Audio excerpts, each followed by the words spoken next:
Hello, everyone. Welcome to a very special edition of Top Bins with Twins. This is Luke here. I'm co-hosting as well with my twin brother, Paul. Paul, you want to say hi to everybody? Hey guys. We are going to be bringing you guys a very special episode, and we're also going to be bringing you a couple more special episodes outside of this because we're going to be focusing on the 2026 World Cup. So, over the course of this journey, we're going to be talking about what the World Cup is, how teams manage to qualify for the World Cup. We're going to be and that's going to be really the main focus of today. This very first episode is going to be focused on the teams that have qualified, how they qualified, and then why this all really matters, right? There's a lot of things that are at play here. So we're going to give you a very quick rundown so that in case you're someone who's never watched the World Cup or you're someone who just kind of casually pays attention and you turn it on when the World Cup finals on, this episode is for you because we're going to talk you through how the World Cup set up and exactly what to expect for 2026 as we go into the summer. So, without further ado, let's get into it. But Paul, I'm going to pass it over to you. Tell everyone hi and let them know what's on your mind right now.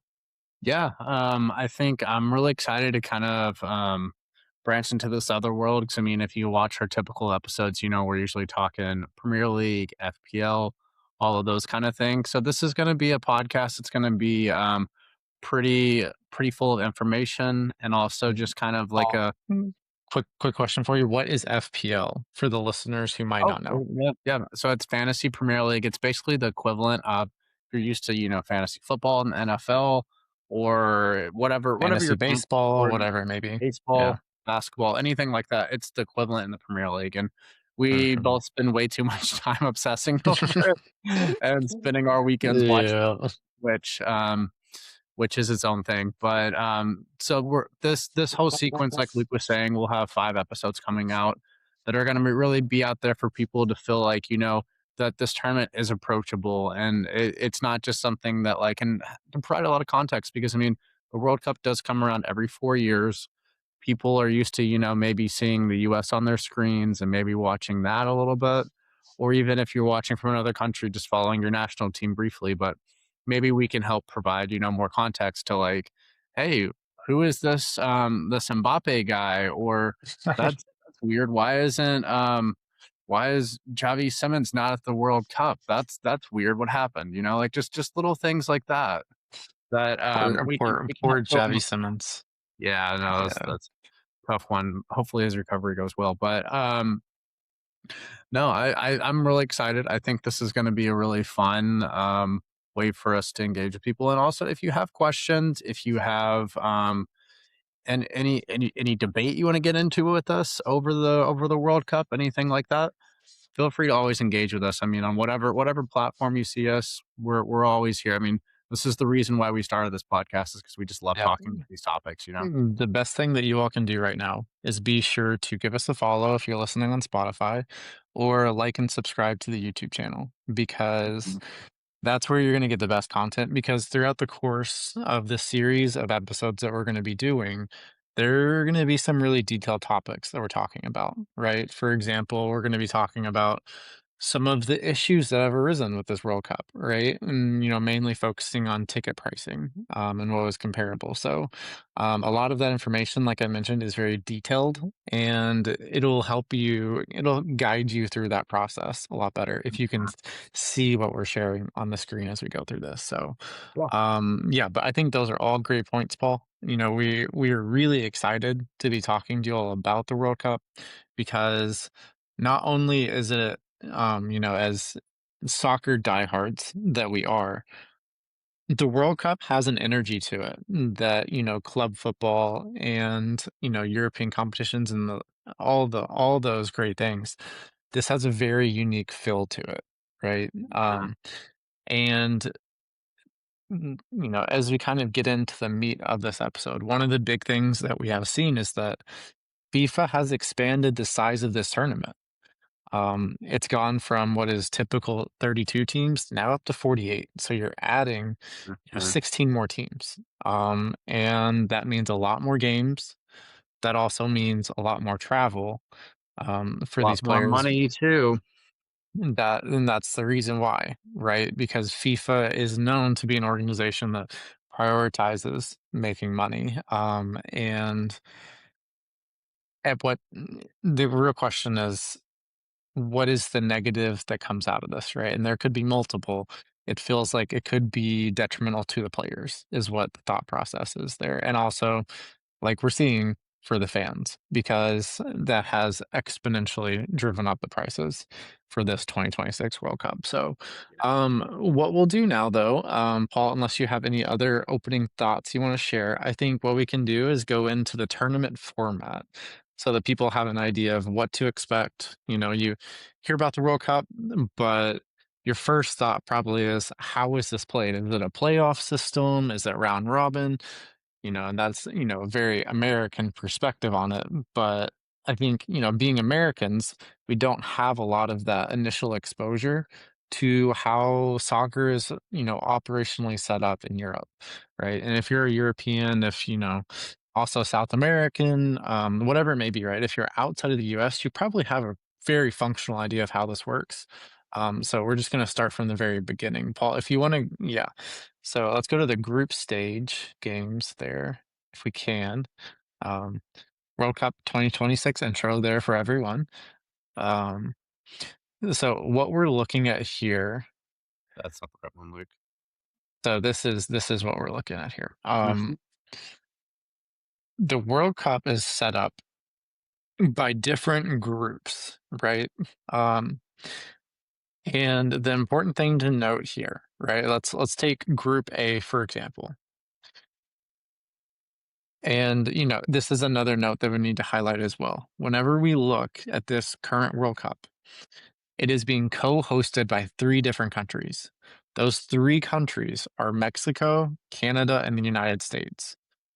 We Mm, will talk about the qualification process a little later on in this podcast, but those 3 teams were exempt from qualifying, so they automatically enter the tournament without having to go through qualification, mhm, which some might argue is a benefit, and others might argue it's detrimental to the teams because you're not playing for anything tangible, right? There's not a lot on the line in the games you played.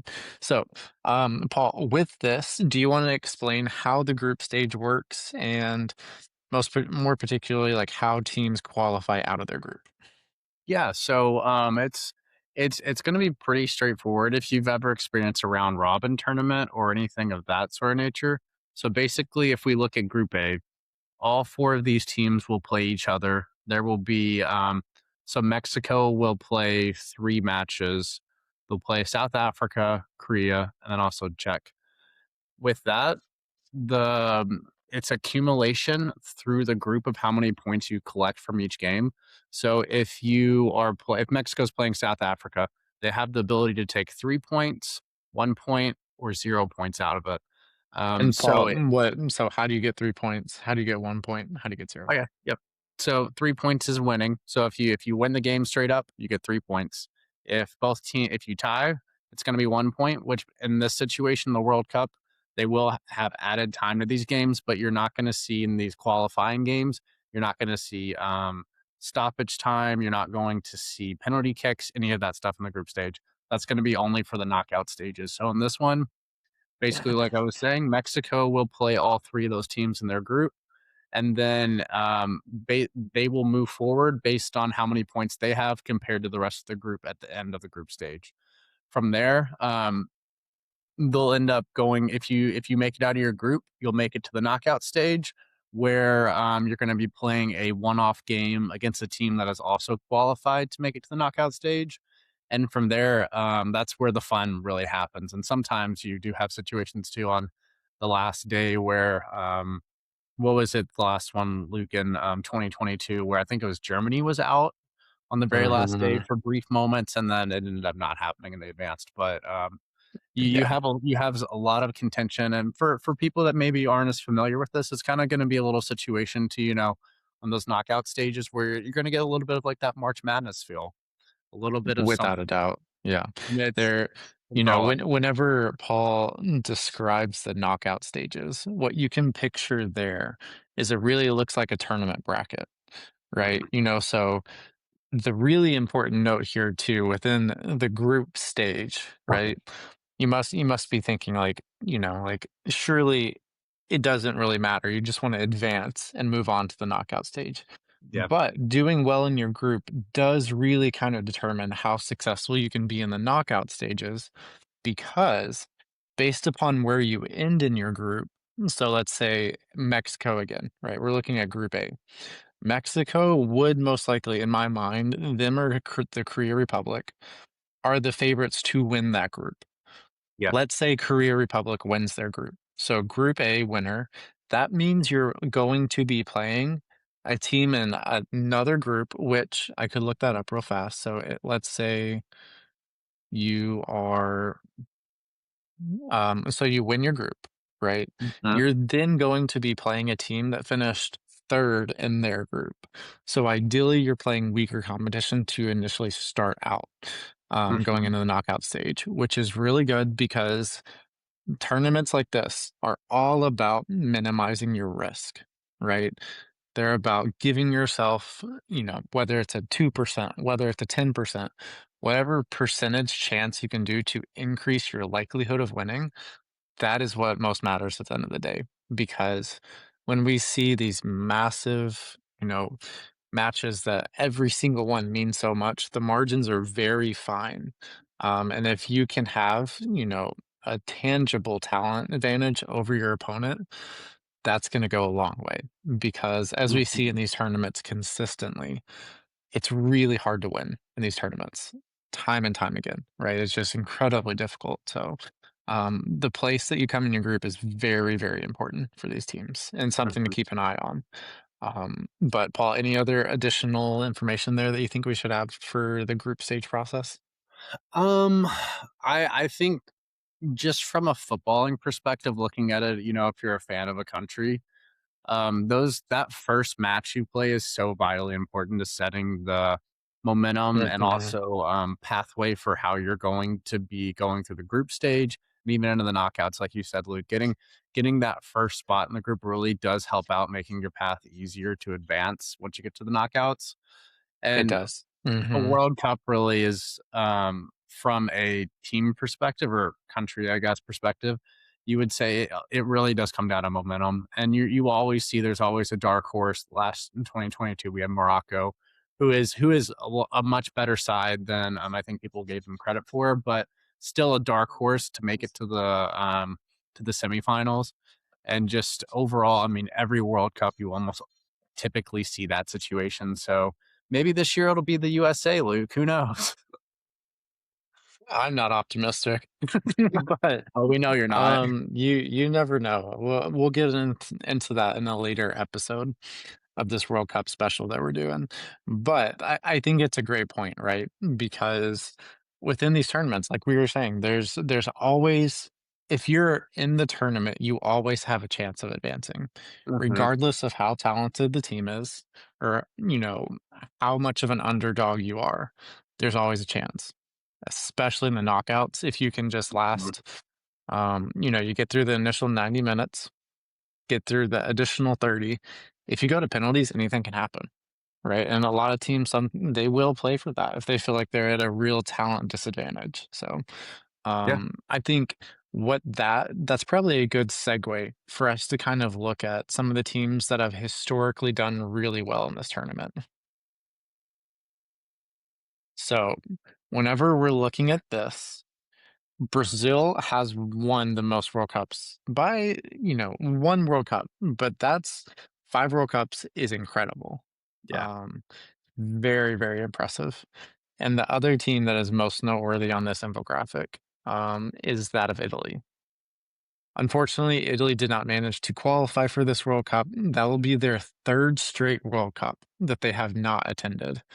And being that they've won 4, that not only is it bad for Italy, you have to think that it's bad for the World Cup in general. It's bad It is. for the entire structure. So, Mhm. um, it's something that I feel like the Italian Confederation is working on and trying to address, but You could say that lightly, Luke.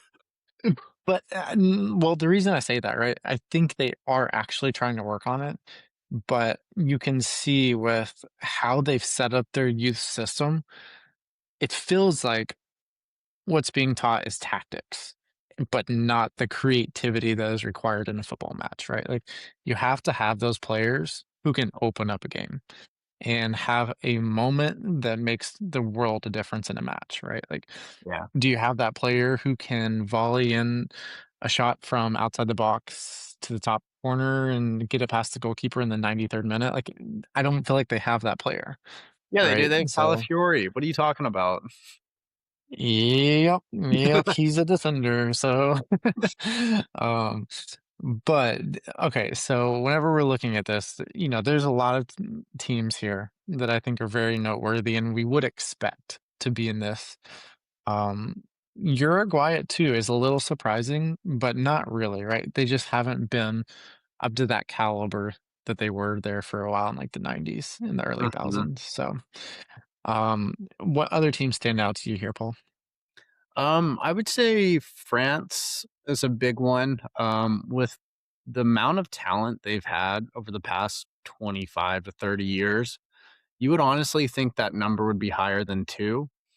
Um, Mhm. and you can point to a certain instance in a World Cup final where their star Zidane gets kicked out of the match for a red card, everything capitulates and things fall apart. Those are the margins in a World Cup, you know?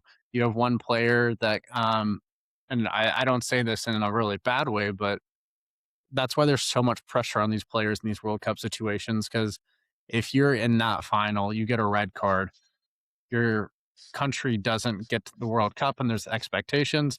There's a Mhm. lot of just things that go into the background of like how these situations play out for players and what it means for their careers. I mean, if you look at England, we have David Beckham. I think everybody knows David Beckham.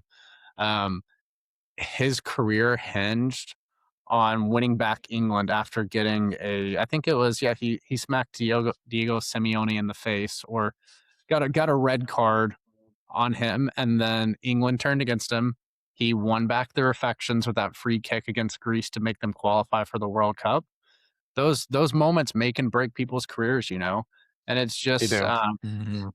we don't I don't wanna spend too much time, sorry, that's a fly flying around, but I don't wanna spend too much time talking about legacy, but these matches hold so much weight for these players, and it's just, 'cause I mean, if you can add that next star for if so let's say England goes out, they add that next star this season in the World Cup, all those players' legacies go from, "Hey, you were a great English player," to be like, "You were one of the few players to bring home the World Cup to England," which, as we Yes. know, Yep. England has that pedigree, they have whatever, but they don't have the World Cup wins, they just don't, you know, they only have 1, and Spain only has 1 too, which both these teams could be Mhm. contenders this year, so we'll have to Yep. see how that plays out, but is there anything else that stands out to you here, Luke? I think, all really great points there, right? To kind of piggyback off what you're saying about England, we can look at England, right, as one of the favorites in the tournament. They have a Yep. very talented squad. One of the main questions is going to be who are they going to start, right? Just because of how talented and deep of a team they have. Mhm. The question there, right, from what you were saying, Paul, I think that if we see Harry Kane, who is England's striker, he's their number 9, if he goes out there, puts in a really good World Cup performance, depending upon how things finish out in his season for Bayern Munich, if he has a really good World Cup performance, and let's say England win the World Cup, he will win the Ballon d'Or, right? There's So, like, no you question should about it. The Ballon provide some d'Or, and for context, the Ballon d'Or is the player who's voted to be the best player in world football for a given Mhm. year. Yep. That is voted on by, reporters and journalists, so there's a fair amount of questions that go into how people vote. It's very similar to any, season, polling that goes on, right? That are given for awards. So, but Ballon d'Or is, you can think of that as the MVP of the season for Well, Luke, the who entirety of football. so for context for the listeners out there, who is the reigning Ballon d'Or winner from last season? So he's French. His name is Dembele. Dembele won last year. His team, Paris Saint-Germain, as you can guess, they're from Paris, also referred to as PSG. They won the Champions League last year, which is arguably the biggest European competition you can play in for your club team. Um, and for context, what we're talking about here is people, players playing for their international teams, right? Yeah. These are players who are playing, let's say you're born in France, you play for France, right? And but then, at the club level, you can play for any team, right? It's just a matter of them signing you. So that does Mhm. not go by nationality. Yeah, Although that's a you good tend to distinction to make see, there. yeah, tend to see players playing for their respective nations within the domestic leagues there, but there's no requirement that you have to. Mhm. But the other point here that really stands out when we're looking at the list, we see Argentina with 3 World Cups. They won last year. Not last year, sorry. They won 2022. the previous World Cup in 2022.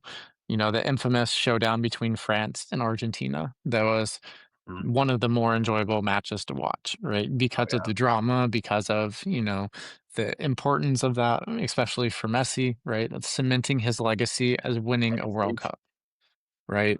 Mhm. And that's my question, right? Is what happens in 2026? Because if Argentina can manage to win the World Cup again, defend their title, and they move up to 4 World Cups, if Messi can get a second, I think that cements him as the best player of all time, right? Mhm. And I think it even makes it an unequivocal debate, right? Obviously, Yeah. these things can always be debated. That it can be tossed out there. You can argue anything, Yeah. but I think that puts Messi in a pretty difficult spot to, take him off of that pedestal. So, Yeah. just something to keep in mind there. And Argentina is currently in group.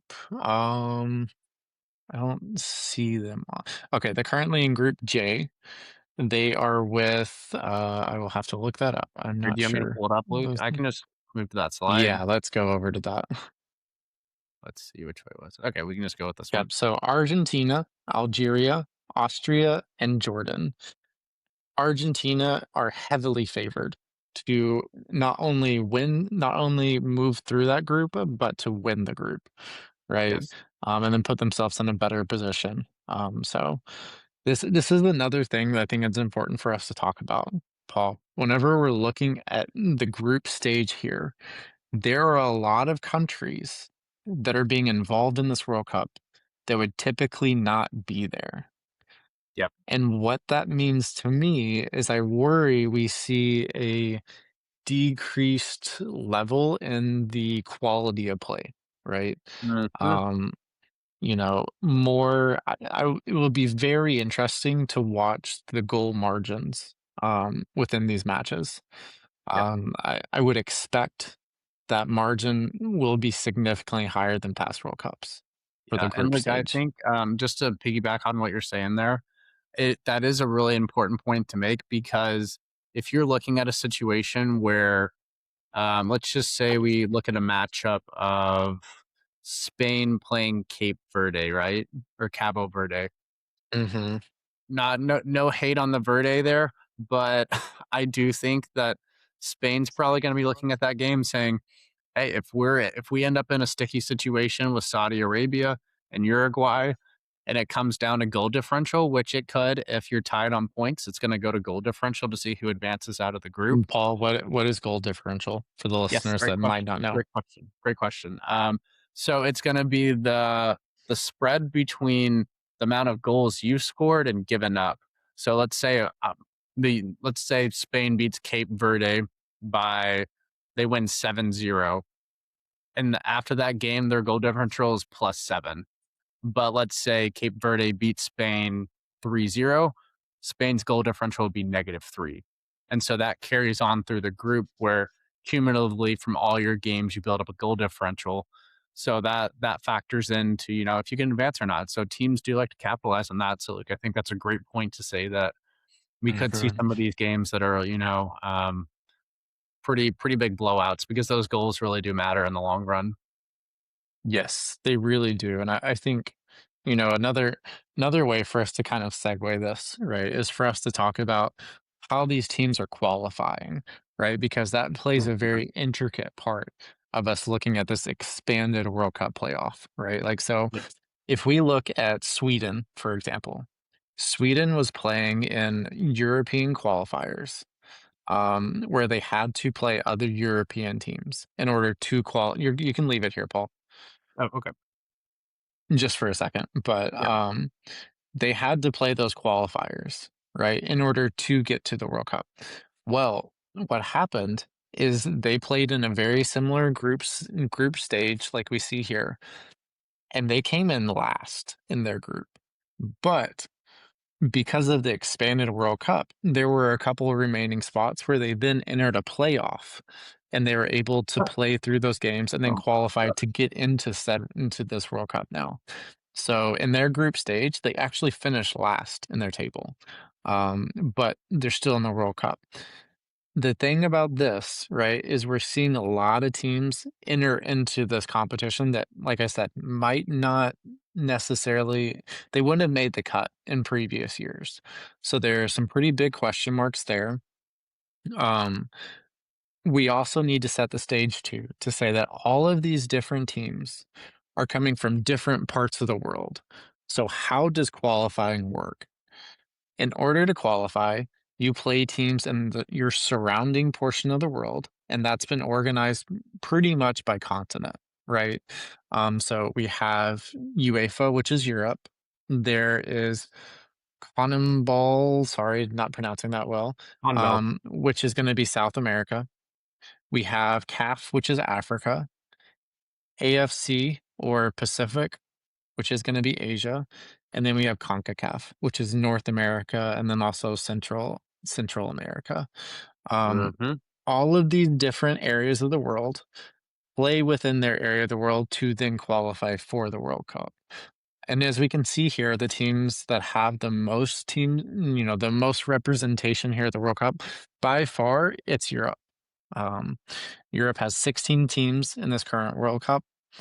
Africa has 9, Asia has 8, CONCACAF has 6. Um, and then the word I can't say, CONMEBOL has 6. Say Hanbel. CONMEBOL, there we go. That wasn't any better, but and then Oceania has 1 spot as well. So Yeah. we just need to keep it in mind that, there are specific regions of the world that have been seen as soccer havens, right? Areas where, countries are expected to perform at a higher level. But we've seen in recent World Cups that trend is maybe not necessarily true. Although Argentina did win the last World Cup, and South America is seen as a very, soccer forward country. We also saw Morocco make it to the final four. And Africa is not generally seen as being the best, area for soccer. Although I would push back on that. I think they have a very Yeah. strong soccer culture there. I So. mean, you check out AFCON. I mean, AFCON is probably one of the most interesting and also, like, I mean, just fun tournaments to watch and all of, like, the Mhm. different nation or area hosted tournaments with Euros, with AFCON, all those different things. It's always a very interesting one, especially, I would recommend everybody to do some research on the fallout of AFCON from this past year. There's, there's a lot of drama between Senegal and Morocco about who actually won won AFCON at the moment. It's a crazy world we live in today. You can Yeah, win and then have the title taken from you afterwards. yeah. But So, we don't want to dive into that too much. So, but for a little additional context, right? Whenever we're looking at this, there are about approximately 190 to 200 teams that are qualifying for these 48 spots that we're looking at here. So, mhm, just keep that in mind, right?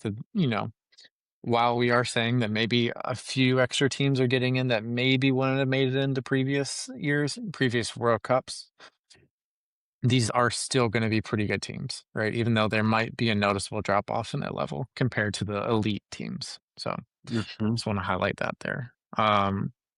So with that in mind, I think Paul, so my question to you, now that we're at this point, whenever mhm. we're looking at the setup of this tournament, and everything, do you have a team that you think would potentially be the favorite. And after you answer that, I think it would be good for us to talk through the different locations of this World Cup. Okay. Yeah. I'll just we'll leave it on the screen so people can kind of see what the groups look like while we're talking about this. I think looking at it, in my opinion, I would say there's 3 teams that I would say probably have the best chance of winning, and that's gonna be Spain.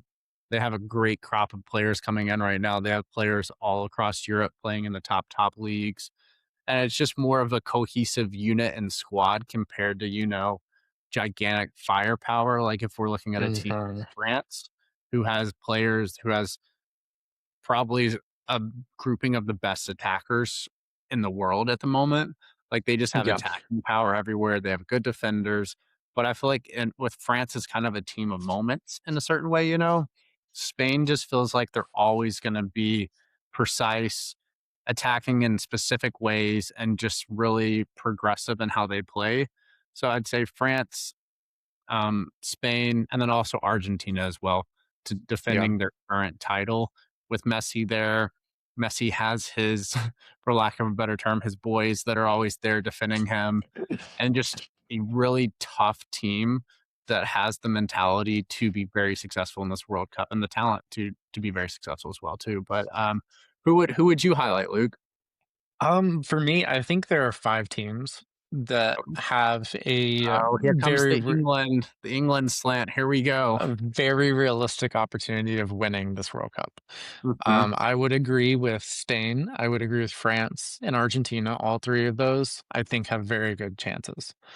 I would also put Germany out there. Yeah, Germany has some of the most exciting young attackers that will be a lot of fun to watch at the World Cup. yeah, To throw out some names, Florian Wirtz, one of the most talented attacking players, I think, in the world, right? yeah, Um, Also, your guy with Arsenal, Kai Havertz, he's a lot of fun. He plays well for Germany anytime he yeah. suits up. And then we also, Musiala, who plays for Bayern Munich, one Mhm. of the most fun players to watch too. So I think Germany have the potential, for some of the teams they're playing, we Yeah. could see a 5, 6, 7 nil thrashing. It is the World Cup, so you never know. If the team is clicking, though, those are all possibilities to me. And then, of course, I'll also highlight England as well. England has a lot of talent.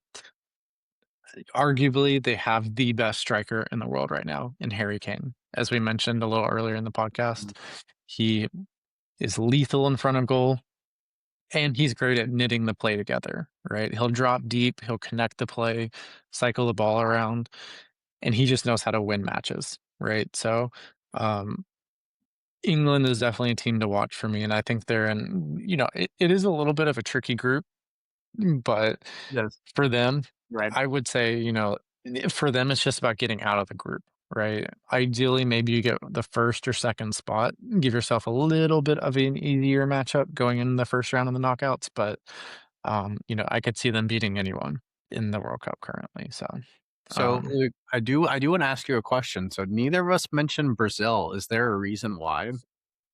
there is a great reason why. An excellent question, Paul. Brazil is one of those teams. They have some very talented players. Very big names. For example, we'll see if he is a part of the World Cup squad, but Neymar is their biggest name at this point in time. They also Mhm. have a couple other key attackers. Vinicius Jr., he's a big name that a lot of you have probably heard of. If we look at them as well, the question is who's gonna be their starting striker, and it might be Igor Thiago, who's really come onto the scene as of late with Brentford. Mhm. But I don't know. Brazil's one of those teams, they've struggled over the past couple of years. They Yeah. kind of limped through qualifying, but we know that they have a lot of talent. I just question whether or not they're gonna be able to, you know, put it all together in order to, Mhm. make the deep run into a tournament they would need to. I would Yeah. expect they make it out of their group, but that is, I mean, Group C might be one of the more difficult groups out there.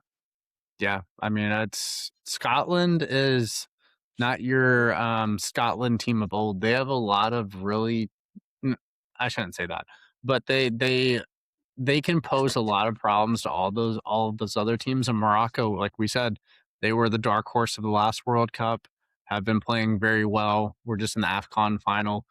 Whatever your take is on if they won or lost. But all those teams could pose a big problem to Brazil. We'll see. We'll see how that group goes. Group C could be interesting. Yeah, I agree. I think it'll be a very interesting World Cup, that's for sure. So Mhm. with that, I think we'll kind of close out the discussion on that segment of the podcast. For additional context for our listeners, I think we need to show the areas that these matches are being played in, Yeah. because whenever we started talking about this initially, we mentioned that the World Cup was being hosted by United States, by Mexico, and by Canada. So here are the host cities. As you can see, it is spread across those three countries. And a really big point of contention right now across a lot of the fan bases, and even the confederations themselves, is there are massive distances that have to be covered whenever you're going from game to game as a team, right? We know that football is a very energy intensive and it demands a lot out of your body. And then when you're additionally throwing on, the travel of getting from Seattle to Kansas City or, Boston to Houston, those trips add mileage on the body, right? Yeah. And will that make a difference, especially when we're hosting this World Cup in June in the United States and across Canada and Mexico, where humidity is very high in a lot of locations? The temperatures are not what football players are usually, used to. Um, Mhm. it's not a Tuesday night in Stoke whenever we're looking at the weather here. So Yeah. that's a really big consideration. Another important note too is throughout the course of these matches, there are going to be periodic water breaks whenever we're watching this, with the mindset to, making sure players are staying hydrated, um, and also just giving their bodies a second to kind of, mm, gather their breath, I guess. So anytime you see them stopping, that is periodically, that is sanctioned ahead of time for them to have a water break. Um, it'll be interesting to see how that impacts the matches, because as a manager, you could see that as being a chance to talk directly to your players, and make a tactic change that normally you wouldn't be able to. So I think that will have an impact on the matches as well. Mhm. Yeah. So these are the host cities, right? And in order to go to any of these games, good luck. Sell a kidney, sell a lung, maybe do a heart Yeah. transplant because the prices are crazy. We'll talk about that in future episodes. Mhm. But if you did manage to secure tickets, like one of our friends who's going to Philly for one of these matches and didn't mention it to her friends who have a podcast, enjoy. It's okay, Luke. I mean, we only make content for FPL, so we wouldn't wanna go to the World Cup, so No, not at all, not at all. It's that's what overrated. they thought. It's overrated. Not really, no, the World Cup is perfectly rated. So it's one of those things just to keep in mind though, as we go forward. So, yeah, so this is kind of what to expect out of the different locations the World Cup will be in. Um, so yeah, anything additional to add here, Paul? No, I think it's as you can tell, it's very spread out if you're traveling from city to city. It's an interesting thing too because I mean a lot of these players, especially that play in Europe, are used to the travel of going from one country to another. In some Mhm. situations, though, that could be less distance than going from San Francisco to Los Angeles. So Yeah. we're like you said, we're gonna have to see what the effects are in this World Cup, and not to go too much into detail here, but I mean these are players that are already coming off very intense, league campaigns for their club teams. And so we've already had a couple players, like I mentioned earlier in the podcast, Javi Simmons that got hurt with an ACL. You have Hugo Ekitike, who would have been playing for France, that plays for Liverpool, tore his Achilles. Just the accumulation of all this effort, energy on on the players' bodies is going to be something that's going to be a narrative in this World Cup with the higher levels of heat, with the extended travel, all those things. So, not to bring up negatives about this World Cup, but there are we're going to be realistic about how we're looking at this World Cup. You know. Yeah, no, I agree. That's almost the entire point of us looking at this World Cup, right? We want to inform you all, but also give a perspective where there are some things that FIFA are doing that really don't seem quite right when you take a look at it. And the idea that spacing the World Cup out as much as they have here, as you can see on this infographic, it could lead to some problems for the players. So it's something we want to keep a very close eye on. How is travel impacting them? Do we see an increased rate of injuries? And hopefully not severe injuries, but if it is, then hopefully we learn from this going forward, right? And we're not Yeah. putting the players through such a strenuous process of competing and then flying across in an enormous country, right? Yep. So just something to keep an eye on going forward. Paul, if you want to, let's go over to slide 7 and we can look at the World Cup kind of the game breakdown just to give people an idea of how it's set up. Sorry for the Yeah. blurriness, everybody. Oh, it's fine. It's fine. But the important thing to note here, right? Whenever we're looking at, the group stage and then going through the knockouts, right?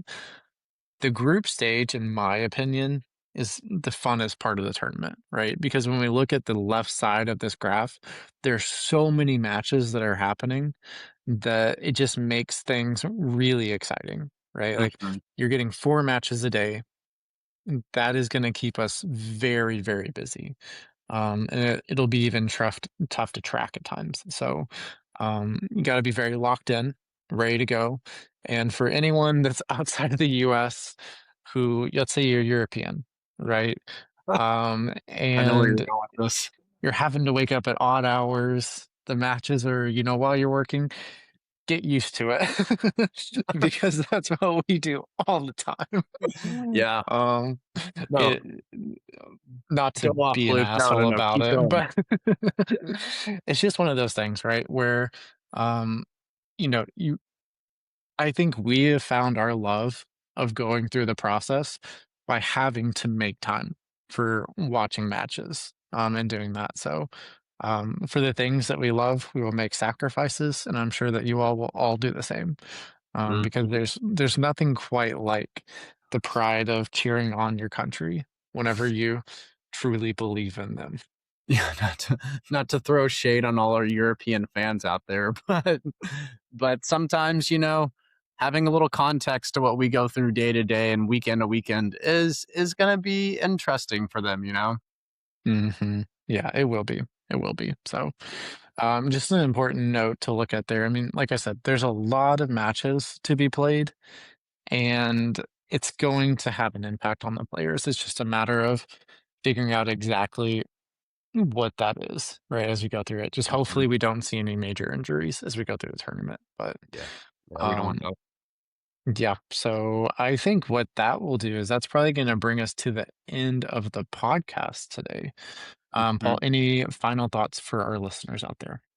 Um, no, honestly, for now, I think, this is a pretty good intro segment. I will tell you too that I mean I think this is a great podcast to maybe share with a friend. If you have somebody that you know is kind of into soccer and they're interested in having more context what this World Cup's going to look like, maybe just hear a couple different viewpoints from me and Luke who are will be here. There's going to be 4 other episodes where we'll kind of talk more in detail about different aspects of the World Cup, but always feel free to share it with other people because I mean you never know, maybe you have a friend that loves soccer and they just want to have another way, they want to turn something on for their drive home after work. We're always going to be here for that, and we always do want to engage with everybody and just talk about these things because obviously we're extremely passionate about this subject, whether it's Premier League, whether it's World Cup, any of that stuff. So always feel free to engage with us and reach out with any questions or debate. Like I said earlier, we're always going to be here for that. We are, and I think what you said, Paul, that's the perfect way to say it, is, we're looking for you all to engage with us on this, right? Tell us the things that you want to be hearing about. What are the topics that you want to cover on the World Cup? And we're happy to be more than flexible with that, right? And kind of shaping Mhm. the series around that. But do be looking out for the next episode in the series. We're going to be going through some very interesting topics as we go through this. But the next thing that we'll be doing is releasing on May 17th. We're going to be talking about the players to watch in this tournament. So Yeah. that'll be covering the most influential players and the players who, will have their fingerprints on whether or not their teams are succeeding in the World Cup 2026 or not. Yeah, And I'm really also, excited for that one, Luke. Sorry, not to cut you off. Go me ahead. too. Yeah, no, that'll be a lot of fun. It'll be a lot of fun. So, like I said, if you'll have any thoughts, anything that comes up through listening to this podcast, be sure to let us know. I'll echo what Paul said. Be feel free to share the podcast however you want. We would love that. But that is going to bring us to the end of this very special edition of Top Bins with Twins. It's been a pleasure to be able to be here with you, Paul, and be here with you all as well listening. So, we look forward to being back with you all very soon. But thanks, everyone, and we'll talk to you soon. Thanks, guys.